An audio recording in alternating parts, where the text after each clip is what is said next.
Have you ever witnessed a moment so wrong, so profoundly unjust that it made the air crackle a moment, where someone's prejudice writes a check that reality simply cannot cash? We're not just talking about a simple mistake. We're talking about a collision of arrogance and authority at 30,000 feet. Today's story is about a decorated Air Force veteran, a seasoned airline captain responsible for 300 souls, who was publicly humiliated and ordered to the back of his own plane. But the real story isn't just an insult. It's the shocking twist that followed the career-ending karma that struck like lightning, and how one man's quiet dignity forced an entire industry to look in the mirror. This isn't just a viral moment. It's a story of what happens when the person you underestimate is the one in control of everything. The air in John F. Kennedy International Airport's Terminal 4 had a familiar electric hum. It was a symphony of rolling suitcases, muffled announcements, and a dozen languages all woven into the universal dialect of hurried travel. Outside, a tempestuous New York sky wept grey sheets of rain, the kind of weather that frays nerves and delays flights, turning the calm cathedral of travel into a pressure cooker. For Captain Marcus Thorne, this was just another Tuesday. At 46, he moved with an unhurried grace that seemed to defy the chaos around him. He was a tall man, with a posture forged by years in an F-16 cockpit and honed in the captain's seat of a Boeing 787. His hair was cut short, flecked with distinguished grey at the temples, and his eyes, deep and observant, missed nothing. Today he wasn't in his crisp Global Wings air uniform. He was deadheading a term for a flight crew member, flying as a passenger to get into position for their next assigned flight.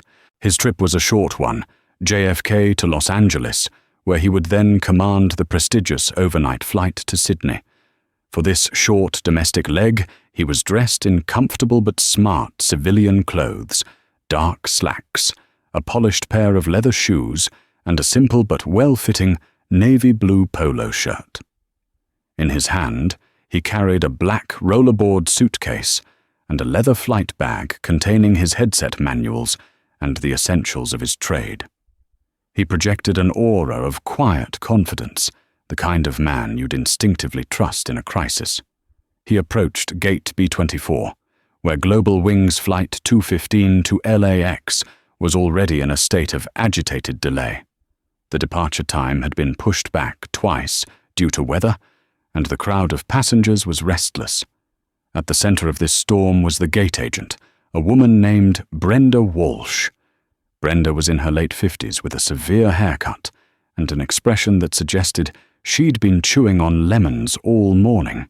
She wielded her authority like a blunt instrument, her voice sharp and devoid of any warmth as she barked updates and shut down inquiries.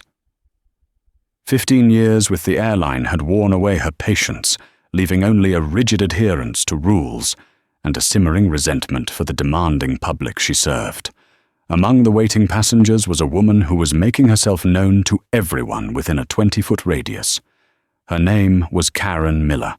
Dressed in an expensive-looking cream pantsuit that was now slightly wrinkled, she paced back and forth, her phone pressed to her ear. "No, I understand the weather, but I have a board meeting at 2 p.m. Pacific time." She snapped into her phone, loud enough for all to hear. "This is a multi-million-dollar acquisition. I can't just not be there. Can you believe this? The incompetence—" She ended her call with a dramatic sigh and fixed her glare on Brenda at the counter, as if the gate agent personally controlled the cumulonimbus clouds over Queens. Marcus observed the scene with the detached analysis of a pilot. He saw the weather patterns on the terminal monitors, saw the stress on the gate agent's face, and saw the entitlement radiating from the woman in the pantsuit. He knew this combination was a volatile cocktail. He decided to stay back, keeping a low profile until his boarding group was called. An hour later, the rain lessened, and a harried announcement was made. Flight 215 was finally ready to begin boarding. A collective sigh of relief rippled through the crowd, quickly replaced by the jostling of people gathering their belongings. Brenda's voice cut through the noise. We will now begin pre-boarding for our Platinum Elite members' families, with young children and active duty military personnel. Marcus waited patiently. As a deadheading captain, he had priority boarding privileges, but he wasn't one to pull rank for the sake of a few minutes. He preferred to board with the first group after the pre-boards find his assigned first-class seat, a standard courtesy for deadheading pilots, and settle in with his flight preparations. When Group 1 was called, he joined the line. The queue snaked forward slowly. Karen Miller, it turned out, was also in Group 1. She was directly in front of him, tapping her foot impatiently and audibly sighing every 10 seconds. When she reached the podium, she flashed her boarding pass at Brenda. "About time," she muttered. Brenda scanned it with a curt nod, and Karen swept through. Marcus stepped forward next. He presented his phone with his digital boarding pass and his official FAA-mandated crew identification card. "Good morning," he said, his voice calm and steady. Brenda glanced at his phone, then at the ID. Her eyes narrowed. She looked from the ID back to Marcus's face, a flicker of something disbelief, suspicion in her expression. "This is a first-class ticket," she stated, her tone accusatory. "Yes, that's correct," Marcus replied politely. "Positioning flight." Brenda's lips tightened. She looked past him at the long line of passengers, then back at him, her gaze lingering on his civilian clothes. She seemed to be making a calculation fueled by stress impatience and a lifetime of unseen biases. "There must be a mistake," she said, her voice rising just enough to draw attention. "Crew members in civilian attire are not seated in premium cabins. It's against policy." Marcus kept his composure. He knew the airline's policy better than she did. "The policy is for non-revenue standby travel. As a deadheading crew member on positive space booking for operational requirements, my contract stipulates a forward cabin seat." He used the precise technical language of his profession, hoping to clear up the confusion. But Brenda wasn't listening to the words. She was looking at the man, and in her stressed and biased mind, what she saw didn't fit her image of a Global Wings air pilot. From just past the gate, Karen Miller had stopped her attention, snagged by the confrontation. She turned around, a smirk playing on her lips, and walked back towards the podium. "Is there a problem here?" Karen asked, directing her question to Brenda, but looking at Marcus with open disdain. "Some people will try anything to get an upgrade." The fuse had just been lit. The storm that had been brewing outside was about to break right there in the middle of Gate B-24. Marcus Thorne, a man who commanded one of the most sophisticated machines ever built by humankind, was about to be grounded by ignorance. The jet bridge was a sterile, impersonal tunnel, but it suddenly felt like an arena. The low hum of the ground power unit connected to the aircraft was a tense undercurrent to the unfolding drama. Passengers shuffling past slowed their pace, their curiosity piqued by the raised voices at the gate podium. "Ma'am, with all due respect, I believe you'll find my booking is correct," Marcus said to Brenda, his voice a low, steady baritone. He refused to let the situation escalate, a discipline learned in cockpits, where calm was the only currency that mattered. Brenda, however, was doubling down. Karen Miller's comment had acted as a validation of her suspicions. She felt emboldened, the self-appointed guardian of cabin integrity. "Sir, I've been doing this job for 15 years, she said, puffing up her chest slightly. "I know the policies. You can either let me rebook you in an economy seat, or you can step aside and we can discuss this after boarding is complete."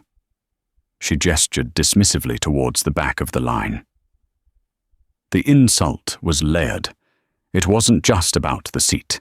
It was a public questioning of his status, his honesty, and his right to be there. Karen Miller, sensing an opportunity to champion her own perceived importance, stepped closer. "Honestly," Karen chimed in, her voice dripping with condescension as she looked Marcus up and down. "The entitlement is just astounding. Did you really think that would work, just flashing some ID and expecting a $1,000 seat?" Marcus turned his head slowly to face her. He didn't raise his voice. He didn't need to. The sheer force of his calm was unsettling. "This is a matter between myself and the gate agent, ma'am. I'd appreciate it if you'd let her do her job." Karen scoffed. "I'm a platinum elite flyer with this airline. I spend more in a year than you probably make. When people like you try to scam the system, it affects paying customers like me. So yes, it is my business." The phrase "people like you" hung in the air thick and poisonous. It was a dog whistle blown loud and clear. Marcus felt a familiar, weary tightening in his chest. He had faced this his entire life. As a young boy, in a predominantly white neighborhood, as an Air Force Academy cadet, even occasionally from older mechanics, who didn't believe the young black officer, knew his way around an F-16. But he had never not once faced it like this, in the very heart of the profession he had dedicated his life to. Brenda, seeing her chance to resolve the issue and get her flight out, seized on Karen's momentum. "See, sir, you're causing a scene. I have a plane to dispatch. Now I have a middle seat, 38B, available.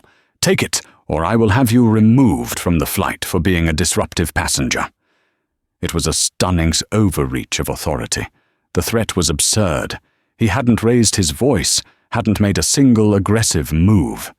He was the one being publicly accosted. The other passengers were now openly staring. A young man, a few feet away, subtly angled his phone, its screen glowing. Marcus noticed but didn't react. His focus was on the immediate problem. "You're making a serious mistake," Marcus said, his voice dropping to a near whisper, yet carrying more weight than all their shouting combined. He held up his crew ID again. "Look at it. Look at my name, Captain Marcus Thorne. And look at the flight number on my booking, Jabibatu 2250.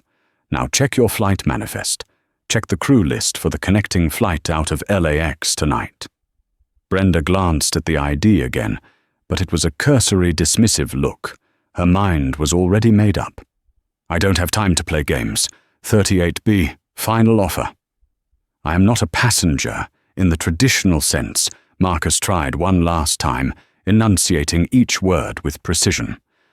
"I am a crew member, being positioned for duty. My duty is to command a flight from Los Angeles to Sydney in less than 12 hours. FAA regulations require adequate rest facilities for pilots on such positioning flights to prevent fatigue. A middle seat in economy is not just a breach of my contract, it is a potential safety risk for my flight tomorrow. Do you understand what I'm telling you?" He was giving her an out. He was laying out the professional and safety implications, appealing to her training, to the very rule book she claimed to cherish. Karen Miller laughed, a short, sharp, ugly sound. "Oh, please, Captain, you're the captain of what exactly? You're not even in uniform. This is pathetic. Brenda, call security. Get him out of here so we can board." The word security was the final straw. It was a complete and utter humiliation to be treated like a trespasser, a con artist, on the threshold of his own workplace. The calm facade Marcus had maintained for so long finally showed a crack, not in anger, but in a deep, profound disappointment. He took a slow breath, the air tasting of stale perfume and recycled air. He looked at Brenda, whose face was a mask of stubborn certainty. He looked at Karen, whose face was alight with smug victory. He looked at the passengers, some averting their eyes in embarrassment, others watching with undisguised glee. "Fine." Marcus said, his voice flat, devoid of emotion. He reached into his flight bag, the one he had been holding this entire time. He unzipped the main compartment. He didn't take out a rule book or a phone to call a supervisor. He took out his jacket. It was the Global Wings Air Captain's uniform jacket. Navy blue with 4 gleaming gold stripes on each sleeve, signifying his rank. On the chest, embroidered in silver thread, were the pilot's wings, and below them the name Capt. M. Thorne. He didn't put it on. He simply held it up for them to see. At that exact moment, a younger man in a crisp white pilot's shirt with 3 stripes on the epaulets, a first officer, walked up behind Marcus, having just cleared security.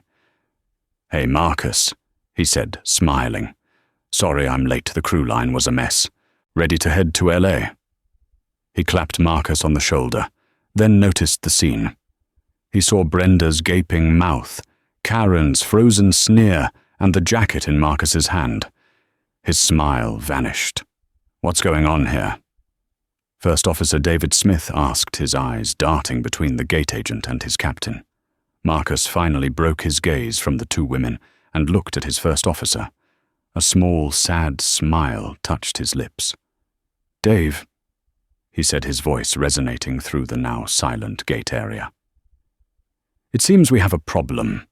This agent and this passenger believe I'm trying to scam my way into first class. They've kindly offered me seat 38B.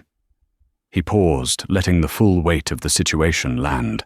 They don't seem to realize that without me, this plane doesn't have a captain waiting for it in Los Angeles tonight. In fact, without me, their precious flight to Sydney gets cancelled." Silence.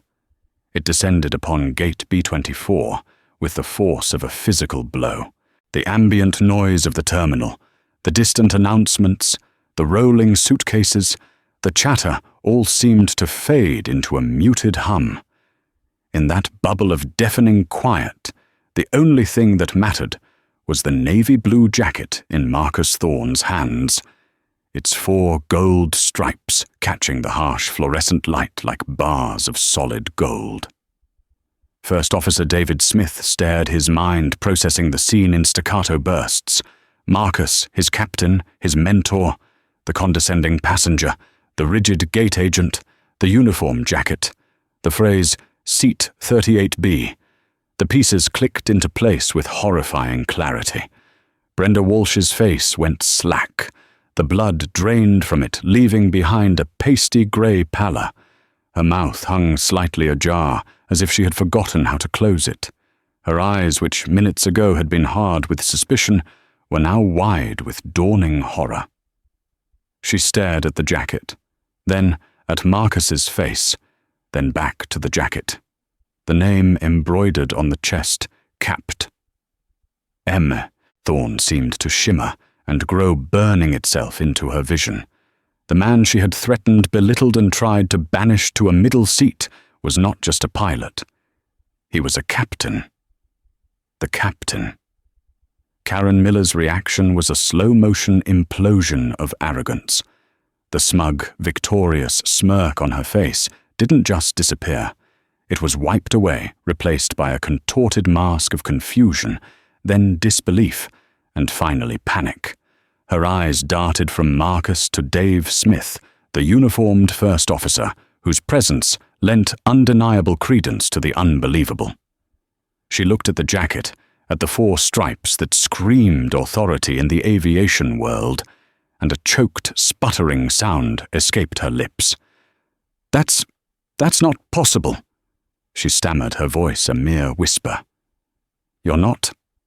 You can't be."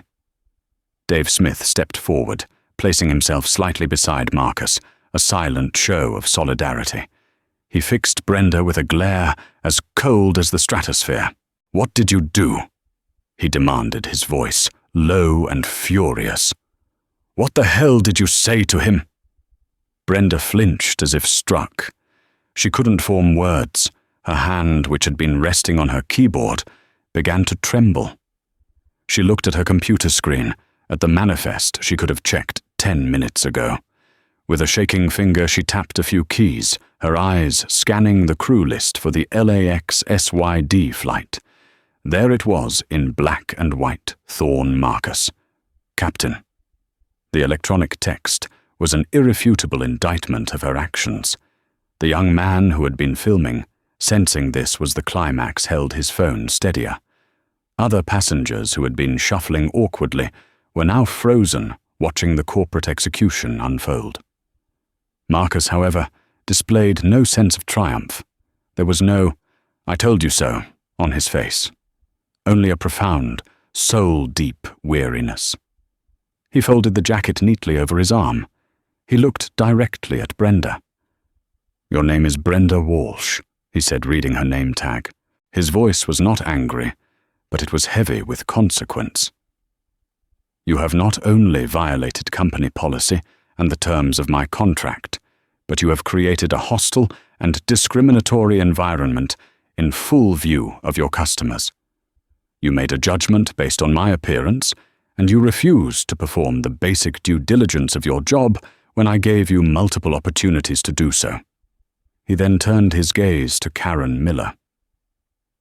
"And you, ma'am." He said the word ma'am, now laced with ice. "You chose to involve yourself to escalate and to hurl insults. You used language intended to demean and embarrass me. You called for security. You, a platinum elite customer, have shown the absolute worst face of this airline today." Karen's face, which had been pale, was now flushing a blotchy, panicked red. I didn't mean... I thought..." She began her words, tumbling over each other.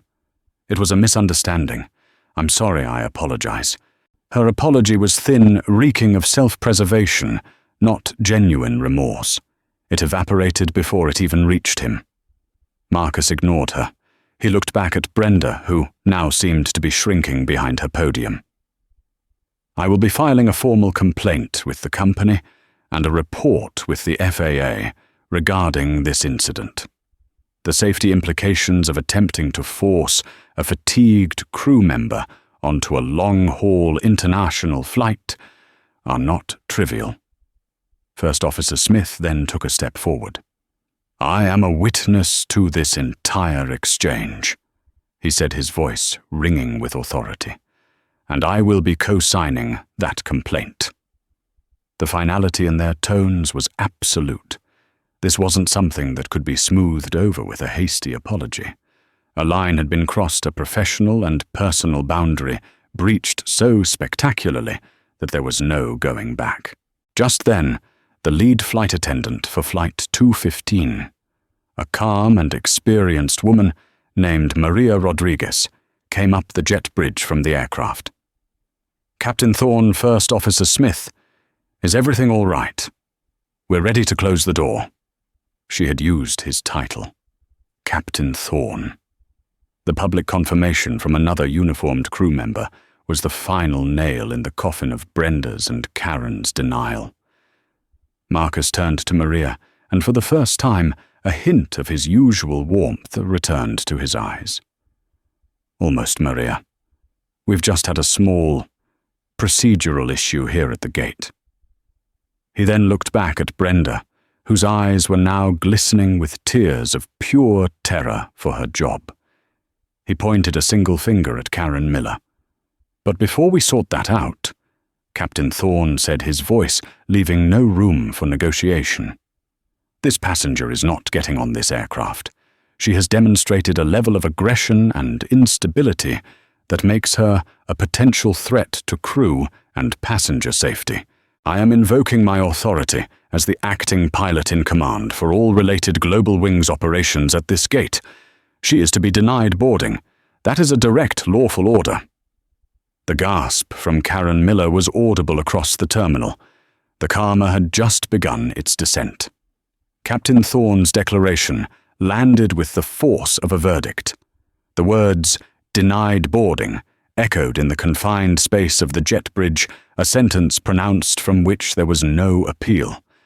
In the world of air travel, the captain's authority over the safety and security of the flight is absolute. His word was law. Karen Miller's face contorted in disbelief. "You can't do that," she shrieked, her voice cracking. "I have a ticket. I have a board meeting. I'll sue you. I'll sue this whole airline." Marcus didn't even look at her. His focus was on the operational chain of command. He addressed Maria, the lead flight attendant, and Dave Smith. "Dave, please escort Ms. Miller back to the terminal." Maria coordinated with ground staff to have her checked baggage removed from the aircraft. "Inform them the reason is a command decision from the flight crew due to disruptive behavior." "Yes, Captain," Maria replied instantly, her professional demeanor snapping into place. She gave Karen a firm but neutral look. "Ma'am, please come with us." Dave Smith, with a grimly satisfied expression, moved to stand beside Karen. "This way, ma'am."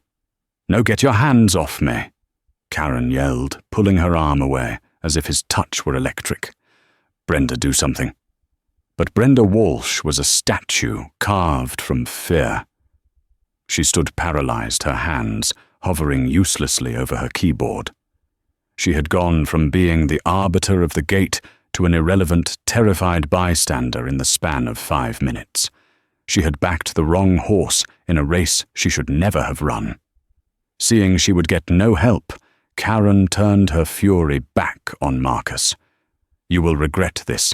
I am an extremely important person.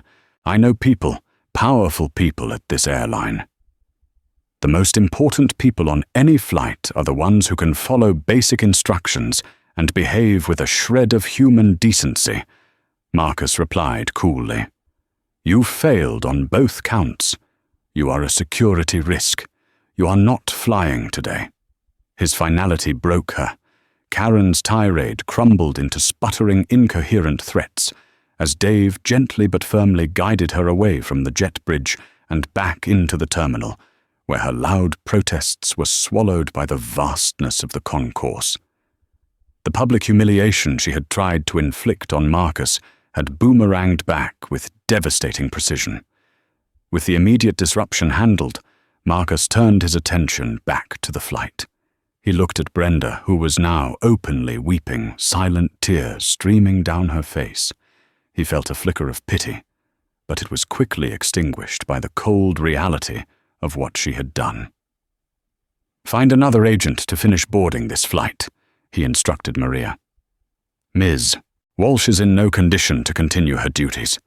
Her station needs to be secured." He then looked at Brenda one last time. "You and I will have a conversation later, with our union representatives and management present." He then nodded to Maria, picked up his bags, and strode down the jet bridge. He stepped onto the Boeing 737, his actual workplace, and the atmosphere shifted instantly. The cabin crew, who had heard snippets of the commotion, greeted him with respectful nods. He was no longer a man in a polo shirt. He was the captain. He made his way to his assigned seat 2A in the first-class cabin. As he stowed his luggage, the passenger in 2C, a man in a business suit who had witnessed the entire event, leaned over. "Captain," the man said in a low, respectful voice, "I saw everything that happened out there. Your professionalism was incredible. I'm truly sorry you had to endure that." Marcus gave him a tight, appreciative smile. "Thank you. Just a misunderstanding." But they both knew it was far more than that. A few minutes later, Dave Smith returned, his face grim. "Her bag is off. She's with a supervisor now, still screaming about lawsuits. The video is already on Twitter. The kid who filmed it tagged Global Wings." Marcus just nodded, leaning his head back against the seat and closing his eyes for a moment. The adrenaline was beginning to fade, leaving behind a familiar, heavy exhaustion. It wasn't physical.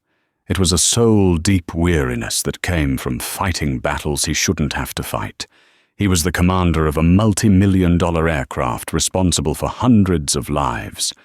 Yet he had been forced to justify his very existence, his right to occupy a space he had earned 10 times overall, because of the color of his skin and the clothes he was wearing. The flight to Los Angeles was smooth, a stark contrast to the turbulence at the gate. Marcus spent the 5 hours in silence, reviewing the flight plans and weather charts for his upcoming Sydney leg on his tablet. He was compartmentalizing a skill essential for any pilot. The incident was in one box, the job in another. The job always came first. But the world outside the pressurized cabin was moving at the speed of light. The video, a shaky 2-minute clip of the confrontation, had exploded online. Titled, "Airline Agent and Karen Tell Pilot He Can't Sit in First Class. He's the captain." It was a viral sensation. The audio was clear. Karen's condescending remarks, Brenda's dismissive tone, and Marcus's calm, professional responses were there for the world to see and hear. The moment he held up the jacket was the video's dramatic crescendo. Global Wings racism was trending. News outlets were picking up the story. The airline's corporate communications department was in a 5-alarm fire. When Flight 215 touched down at LAX, Marcus's phone lit up with notifications. He had a text from the airline's chief pilot for the West Coast base.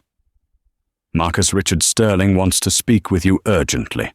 We are aware of the incident at JFK. A car is waiting for you on the tarmac. Do not go through the terminal. Please call me the second you are able." Richard Sterling was the CEO of Global Wings Air. The quiet professionalism Marcus had maintained was about to intersect with the corporate firestorm he had ignited. The aftermath was just beginning, and the consequences would be far-reaching for everyone involved. The Global Wings Air corporate headquarters in Chicago felt like a war room. Richard Sterling, the airline's CEO, stood before a massive screen displaying the spiraling fallout on social media. Sterling was a sharp, no-nonsense executive in his early 60s who had started his career loading baggage onto planes. He had a deep, almost sacred respect for his flight crews, especially his captains. To him, they were the keepers of the brand, the final word in safety and professionalism. "Get me a timeline," he barked at a group of panicked executives from PR and human resources. "I want to know everything that happened at JFK from the moment Captain Thorne approached the gate. I want transcripts, personnel files, and I want to know why a 15-year veteran gate agent thought it was acceptable to treat a deadheading captain like a criminal." His vice president of communications, a harried-looking man named Bill, cleared his throat. "Richard, the video has over 10 million views. It's been picked up by CNN, the BBC, Fox News. Everyone. The narrative is set. Global Wings crew racially profiles its own decorated pilot. We're getting hammered. Because we deserve to be..." Sterling roared, slamming his hand on the polished mahogany table. "This isn't some ambiguous," he said, she said. "It's on video. Her name is Brenda Walsh. Her entire disciplinary record is on my desk in 5 minutes. Suspended. Immediately. Without pay pending a full investigation." He paced the room, his fury a palpable force. "And the passenger? This is Karen Miller. Who is she?" An assistant scurried forward with a tablet. "We've identified her through her frequent flyer number, sir. She's a Platinum Elite member, as she so helpfully pointed out. Flies with us twice a month, mostly between New York and LA. "Put her on the no-fly list," Sterling commanded, without a moment's hesitation. "Sir, legally we can only do that if she poses a direct security threat," Bill started to say. "She threatened and harassed a crew member. She interfered with the boarding process. She contributed to a hostile environment that delayed a flight." Sterling countered, his voice like steel. "Find the justification. I don't want her on another Global Wings aircraft. Ever. Her platinum status is revoked. Her miles are frozen. Make it happen." He finally stopped pacing and turned to the chief pilot, who was on speakerphone. "John, have you reached Captain Thorne?" "He's on his way to the hotel, Richard. A car picked him up on the ramp as you instructed. He's calm, professional, exactly what you'd expect. He said he will call you after he's had a chance to decompress. Good, Sterling said, his voice softening slightly. Tell him the company stands behind him 100%, whatever he needs. Legal support, time off, anything. This man showed more grace under fire than a UN diplomat. He protected our brand more than our own damn employee did. We're going to make this right. Meanwhile, in Los Angeles, Marcus was being driven to the Crew Hotel in a black town car. He'd bypassed the terminal, the gawking crowds, and any potential media presence. He sat in the back, watching the sprawling city lights blur past the incident, replaying in his mind, not as a video, but as a series of sharp, painful sensations. The sting of Karen's words, the cold dismissal in Brenda's eyes, the weight of the jacket in his hands, a symbol of a status he shouldn't have had to prove. His phone buzzed. It was his wife, Sarah. He answered immediately. Mark, I saw it. Oh my God, are you okay? Her voice was tight with worry. He let out a long breath he didn't realize he'd been holding. I'm okay, honey. Just tired. Tired, Marcus. It was horrible. What they said to you. How they treated you. Are you going to be okay to fly tonight? It was the question he'd been asking himself. The flight to Sydney was a grueling 15-hour journey across the Pacific. It required immense focus precision and mental stamina.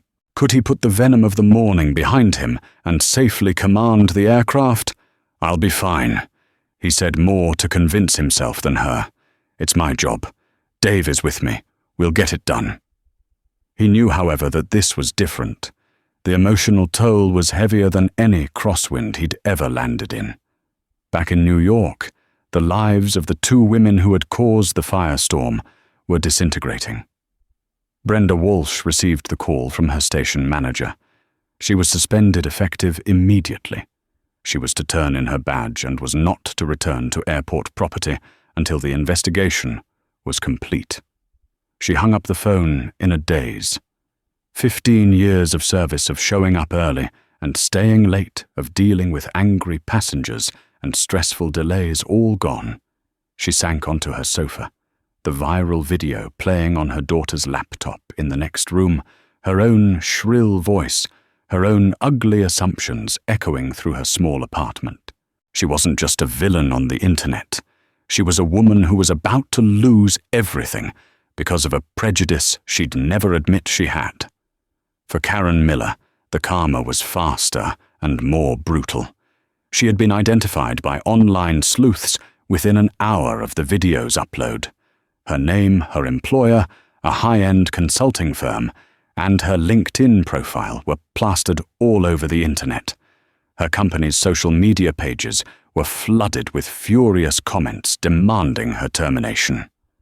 She sat in the LAX terminal, her rebooked flight on another airline hours away, watching her professional life burn to the ground on her phone. She had already received a panicked, furious call from her firm's managing partner. But the most devastating blow was yet to come. It was a twist of fate so perfectly, brutally ironic that it seemed scripted by a vengeful god.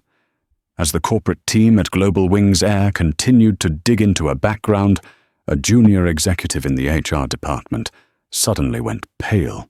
He stood up from his desk and walked, almost running, to Richard Sterling's office. He knocked and entered without waiting.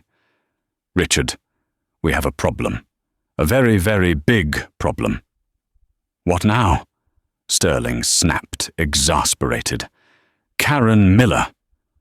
The executive said, his voice trembling slightly. We know why she was so desperate to get to LA. That board meeting she was talking about. He paused, taking a deep breath. It was with us.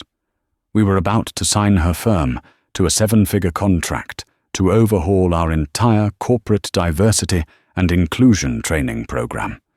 Karen Miller was slated to be the lead consultant. The revelation landed in the Chicago headquarters executive suite with the silent, devastating impact of a shockwave. Richard Sterling stared at the young HR executive, his mind refusing to process the sheer, calamitous irony.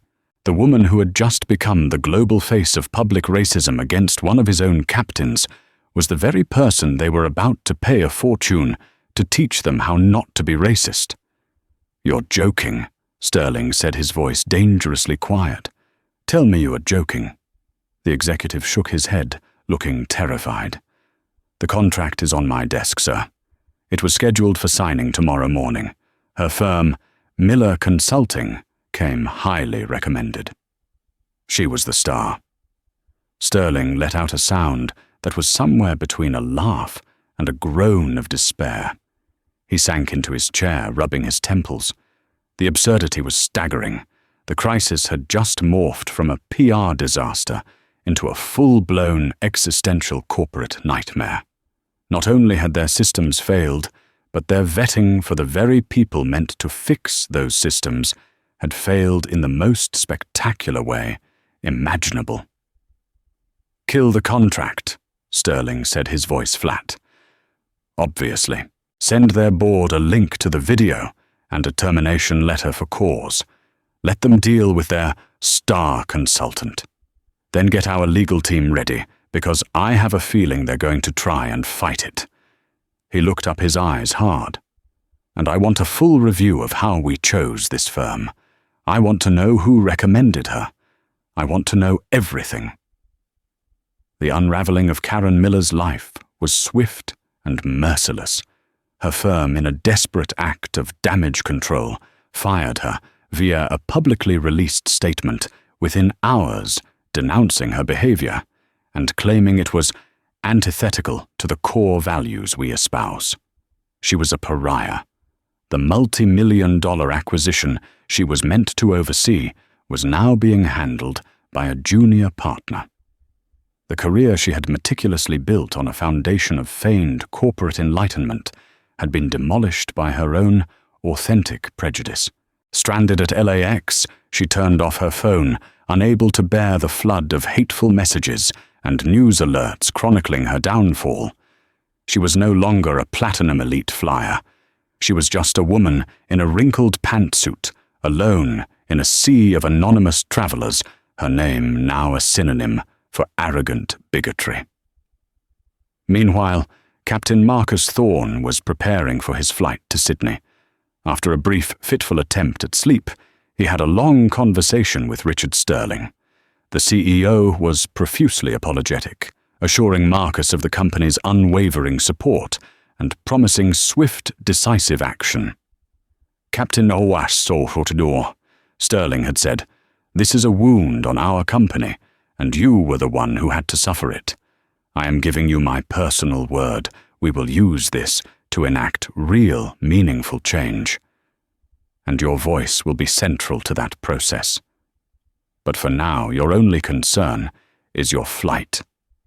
If you feel you are not fit to fly, you say the word. No questions asked, no repercussions." Marcus appreciated the offer, but the thought of grounding a 777 and disrupting the travel of over 300 people felt like letting the morning's ugliness win. "I'm fit to fly, Mr. Sterling," Marcus had replied, his voice steady. "My crew and passengers are counting on me. That's my job." In the crew briefing room at LAX, the atmosphere was thick with unspoken tension. The entire crew had seen the video. As Marcus and Dave Smith walked in, a hush fell over the room. The flight attendants, the relief pilots, they all looked at Marcus with a mixture of awe, sympathy, and profound respect. The lead flight attendant for the Sydney leg, a veteran named Susan, stepped forward. "Captain," she said simply, "we're all with you. Just tell us what you need." Marcus gave her a grateful nod. "What I need," he said, his gaze sweeping across his crew, "is for all of us to do our jobs to the highest standard. We have a long flight ahead. Let's focus on a safe, smooth, and professional service. We don't talk about the other stuff. Not on my flight deck, not in my cabin. We are professionals. Is that clear?" A chorus of "Yes, Captain," answered him. He had reset the tone, drawing a thick line between the personal insult and his professional duty. The flight to Sydney was flawless. Marcus and Dave operated with seamless precision, their actions in the cockpit a familiar, comforting ballet of switches checks and communication. As the massive aircraft climbed into the night sky, leaving the lights of America behind, Marcus felt a sense of peace descend. Up here at 39,000 feet, there was only the mission. The hum of the engines was a constant reassurance. The endless blanket of stars above the Pacific was a humbling reminder of how small the world's conflicts were. He was in his element, a master of his craft, far removed from the petty hatreds of the ground. But even in the sterile calm of the cockpit, the incident lingered. During a quiet moment over the vast dark ocean, Dave turned to him. "You know, Marcus," he said, his voice low. "I've been flying with you for 3 years. I've seen you handle engine trouble over the Atlantic, navigate through a typhoon into Hong Kong. I've never seen you rattled. But today, back there at the gate, you were something else. The control you had, I don't think I could have done it. I would have lost it." Marcus looked out at the curve of the earth, a faint silver line on the horizon.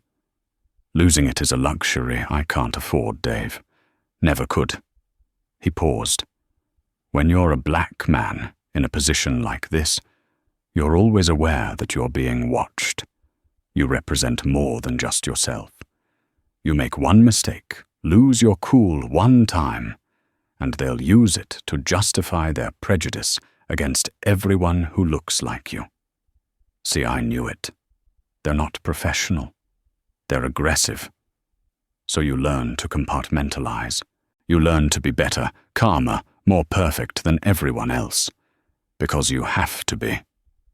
It was the most Marcus had ever revealed about his personal burden, and the confession hung in the quiet cockpit, a testament to the invisible weight he carried with him on every flight stowed right alongside his flight bag, the weight of not just commanding an airplane, but of constantly defying expectations that should never have existed in the first place. Upon landing in Sydney, after 15 hours of impeccable flying, Captain Thorne was met by the airline station chief and a representative from the pilots' union. The story had not died down. It had grown. Marcus was now an unwilling international symbol of grace under pressure. The company had already issued a formal public apology to him, by name calling his treatment appalling and a complete failure of our corporate values. Brenda Walsh's suspension had become a termination. After his mandated rest period, Marcus flew back to the United States, not as a deadheading crew member, but as a passenger. The company had insisted. When he landed at JFK, he was met by a car that took him straight to Chicago for a face-to-face meeting with Richard Sterling. He walked into the CEO's office, not with a lawyer, but with the quiet dignity that had become his hallmark. Sterling, for his part, didn't hide behind corporate speak. "Captain Thorne Marcus," he began, shaking his hand firmly. "There are no words to properly apologize for what you endured. On behalf of every single employee of this airline, I am profoundly sorry." "I appreciate that, Mr. Sterling," Marcus replied, taking a seat. "I want to walk you through what we've done and what we plan to do," Sterling continued. "Brenda Walsh has been terminated. Karen Miller and her firm are no longer a concern. We are reviewing our entire gate agent training protocol from the ground up. But that's not enough. A band-aid on a bullet wound. I meant what I said. I want you to be a part of the solution." Sterling slid a file across the table. It was a proposal. It outlined the creation of a new mandatory training program for all 80 Zerodolos employees, from baggage handlers to the board of directors. It would be called the Captain Thorne Initiative. It would use the video of the incident as a case study in unconscious bias customer service, failure, and crew support. The proposal also included a significant financial settlement for Marcus for the damages he had suffered. Marcus looked at the proposal, then at the settlement figure. He pushed the file back across the table. "The money is not the issue, Richard," he said, using the CEO's first name for the first time. "And I don't want my name on a training program that's just going to be another corporate video everyone clicks through while checking their email." Sterling leaned forward, listening intently. "You want to make a real change?" Marcus asked. "Here's how. You don't just fire Brenda Walsh. You get her counseling. You find out why a 15-year employee felt so stressed and unsupported that her first instinct was to lash out with prejudice. Are you overworking them? Is the training inadequate? Don't just punish the symptom. Look for the disease. I don't want to ruin a woman's life. I want to fix the system that created that moment." He continued, his voice filled with the quiet authority of a man who knew exactly what he wanted. "Second, the training. It needs to be in person. It needs to be led by pilots, by flight attendants, by gate agents themselves. It needs to be about real-world scenarios. And it needs to teach one fundamental principle: respect the ID. When a crew member shows their credentials, they are to be trusted, supported, and facilitated. No matter what they look like or what they're wearing, that badge is a sacred trust. Your people failed to honor it." Finally, he pointed to the file. "And you can create a foundation, not with my name on it, but with the airlines. A scholarship fund to help young men and women from underrepresented communities get into flight school to become the next generation of pilots, so that 30 years from now, nobody is surprised when they see a captain who looks like me." Richard Sterling was silent for a full minute, studying the man before him. He saw not a victim looking for revenge or a payday, but a leader. A true captain. "Done," Sterling said, his voice thick with emotion. "All of it. It's done." In the months that followed, Global Wings Air underwent a profound cultural shift. The Respect the ID campaign became a core tenet of their operations. A new scholarship fund was announced, endowed with millions of dollars. And a new immersive training program, designed with direct input from Captain Thorne and other senior crew members, was rolled out across the company. Brenda Walsh was not rehired, but through the union she was given severance and access to counseling services, a quiet act of humanity that Marcus had championed. Karen Miller disappeared from the corporate world, a cautionary tale whispered in boardrooms about the high cost of hubris. As for Marcus Thorne, he went back to doing what he loved. 6 weeks after the incident, he was walking through Terminal 4 at JFK this time, in his full immaculate uniform. He was on his way to command a flight to London. As he approached the gate, the young agent on duty looked up, saw him, and her eyes widened slightly. She broke into a genuine warm smile. "Good morning, Captain Thorne," she said, her voice filled with respect. "Welcome. Can I get you anything before you board coffee water?" "No, thank you." Marcus smiled back. "I'm fine, just ready to go to work." He walked down the jet bridge, his rollerboard clicking softly behind him. He stepped into the cockpit of the 777, his office in the sky. He settled into the left-hand seat, the familiar scent of electronics and coffee filling the air. He looked out at the vast expanse of the airfield, at the other metal birds waiting to take flight. The storm had passed. The sky ahead was clear, and for the first time in a long time, he felt he could finally fly without the extra weight. The story of Captain Marcus Thorne isn't just about one man's dignity. It's a powerful lesson in what happens when prejudice collides with professionalism.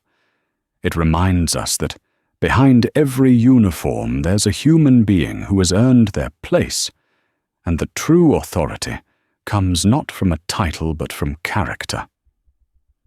This incident, born from an ugly assumption, sparked a real and positive change, all because one man refused to be defined by someone else's small-mindedness. What do you think? Have you ever witnessed a situation like this, where someone was so spectacularly wrong about a person in authority? What would you have done if you were a passenger at that gate? Let us know your thoughts in the comments below.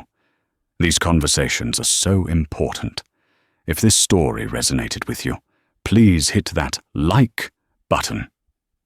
Share it with someone who needs to hear it, and make sure you subscribe to our channel for more real-life stories of drama, justice, and incredible human spirit. Your support helps us keep telling the stories that matter. Thank you for listening.